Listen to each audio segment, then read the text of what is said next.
Shay and Wilson After Show. It's just like a big Hollywood after party, but with less girls and more feelings of inadequacy. Whoa!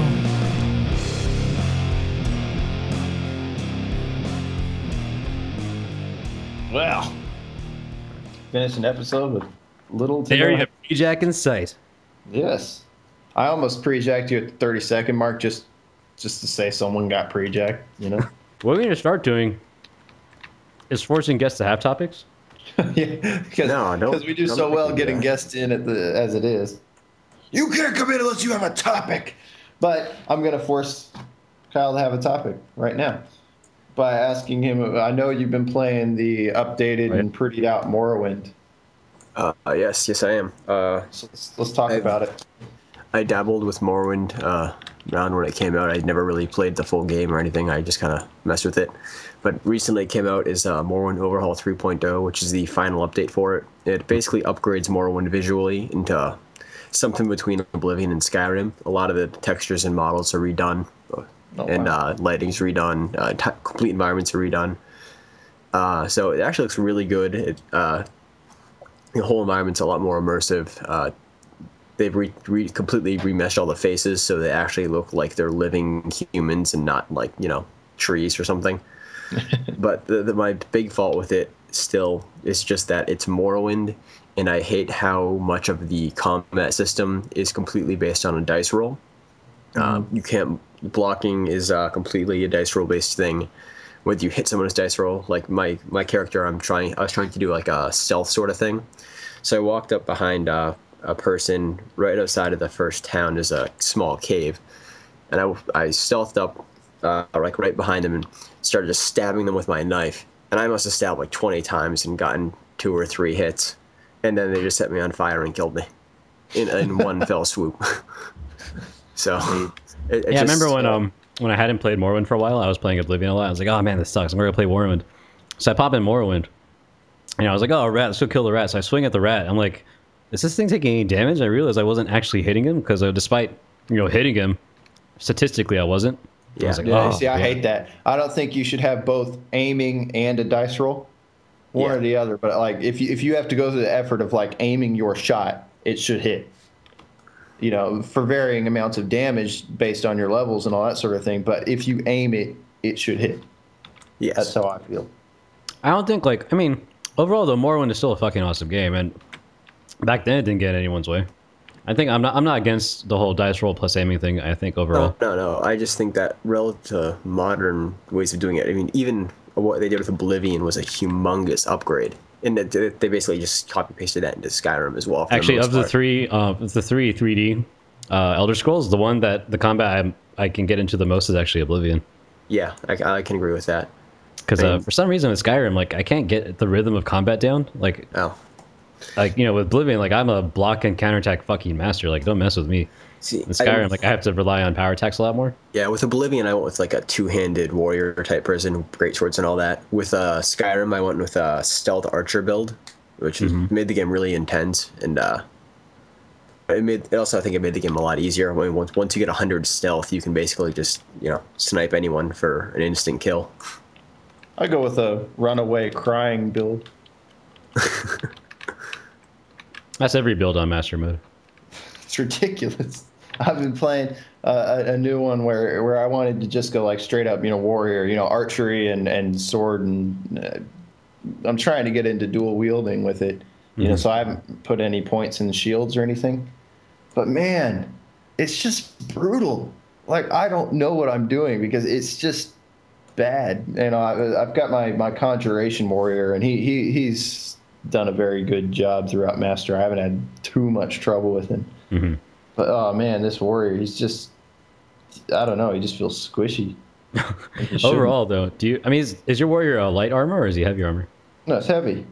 Okay. Overall, do you still feel that, because I know before you started playing Master, you're talking about, you felt like it was a broken game mode. Do you still feel that way? Yeah, I play Master because I feel like I should play Master now. Once you've experienced 100 times gravity, you have to train at 100 times gravity. Once you've tasted of these waters. But that being said, I don't think Master is a good way to play. That's why I like the werewolf mode there, because I couldn't stop and heal. You know, like the only way to heal is to eat a person when you're in werewolf mode.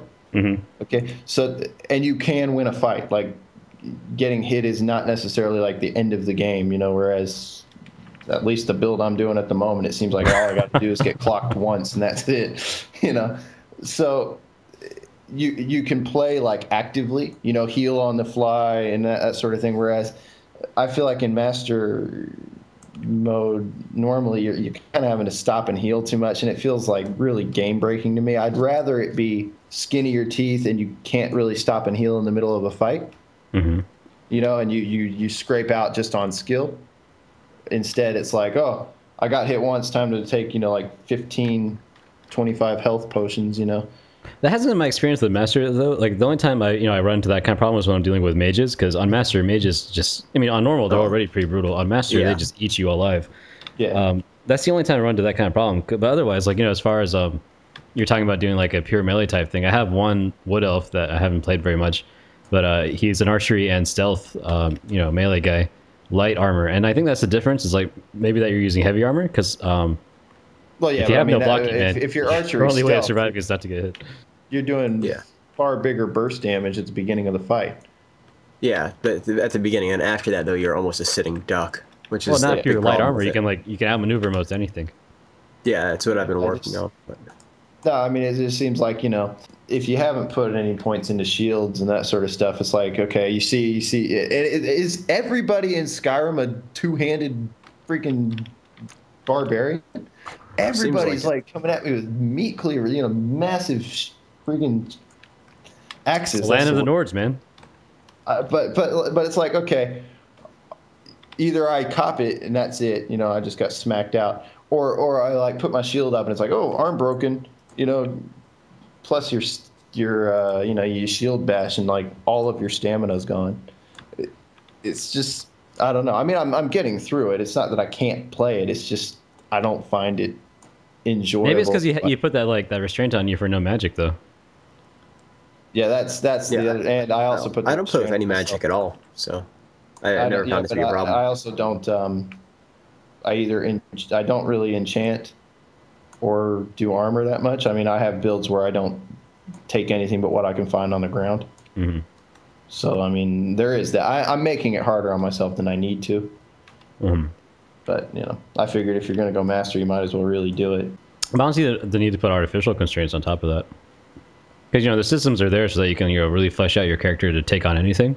Because I want to be ballsy, Shay. I wanted to, you know, I play Vanguard. It's like playing Mega Man 1 with one life.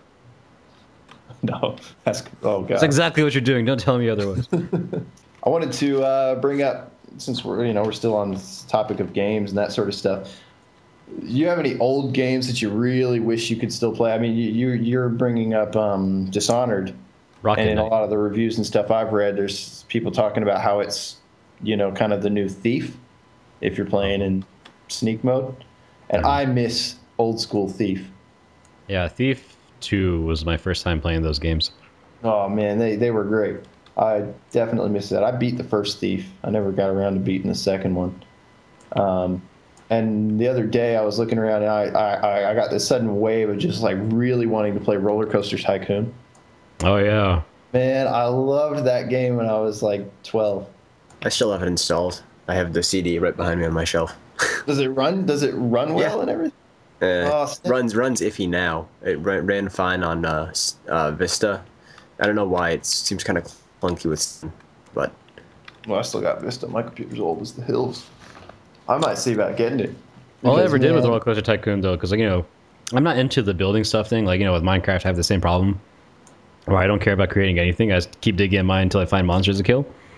So with Roller Coaster Tycoon, I would just make a roller coaster. The mechanic is so great in Minecraft. I mean, I liked pretending that I was role-playing as a dwarf. You know, like, I'm a dwarf, I need to build an empire. You know, fuck that. That's what I was all about with Minecraft, which is why I got bored of it very fast. But with Roller Coaster Tycoon, I bought it because, you know, everyone was talking about it.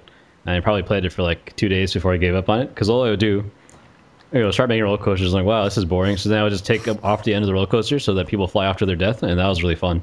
There's no finesse with you, Shay. That's just so fun. And then after you know that lost its thrill, I was like, all right, I'm good.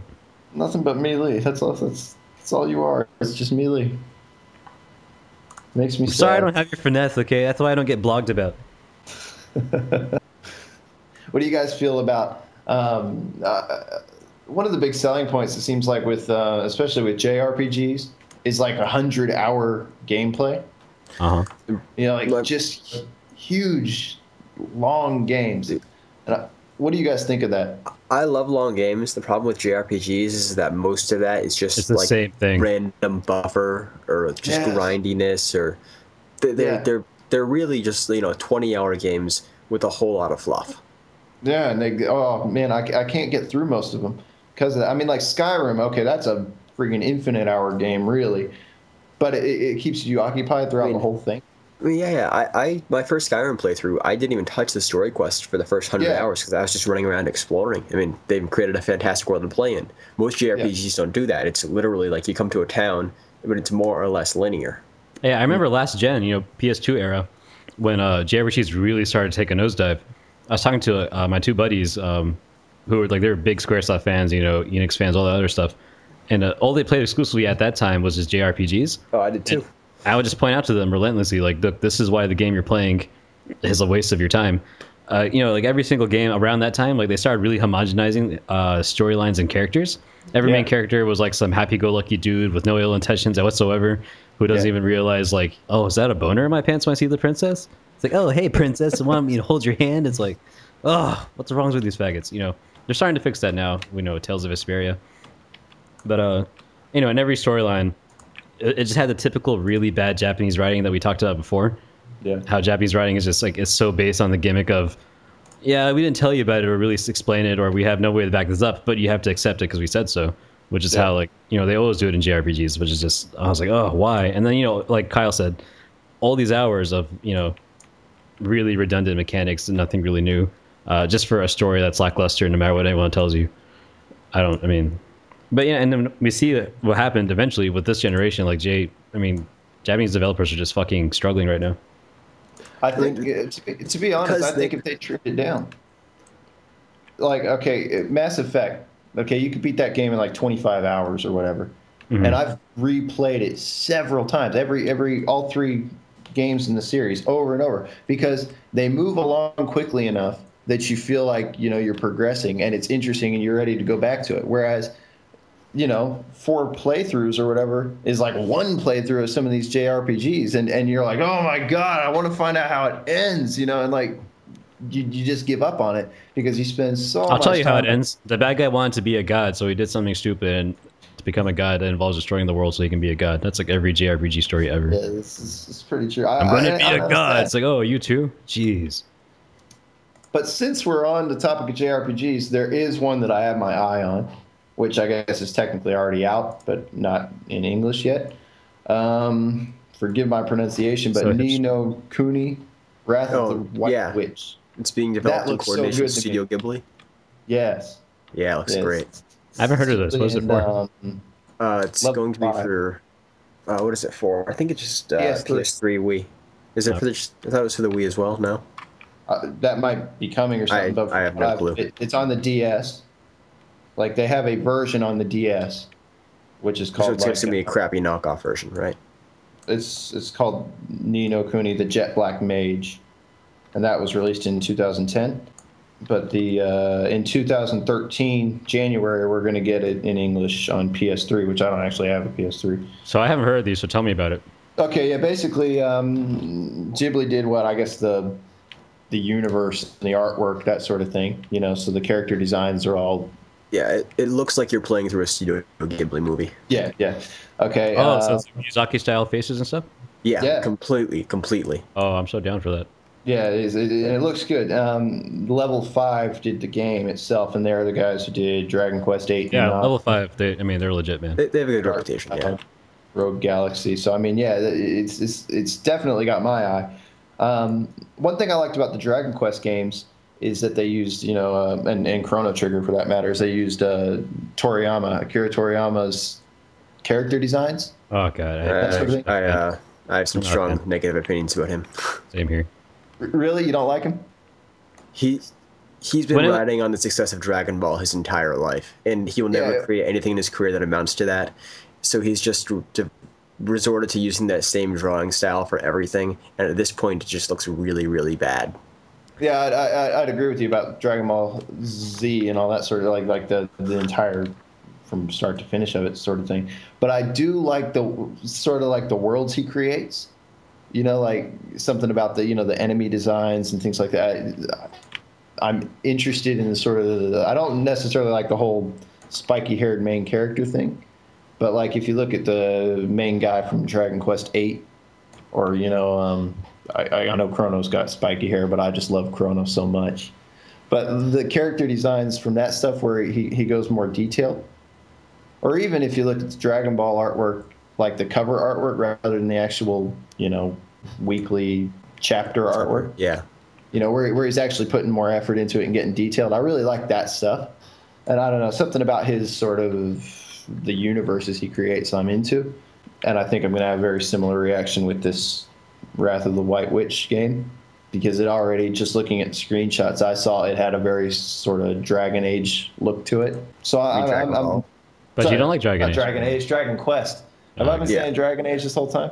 No, you just said it. I was Okay, like, Dragon Quest is what I meant. I was like, then why don't you play Dragon Age, gosh? No. Oh yeah, speaking, how's your replay going? Oh, I just totally abandoned it. So you're talking to me about Dragon Age. No, I was talking to Wilson because he had that traumatic experience as a child. I was replaying it recently. As a child. No, I don't know.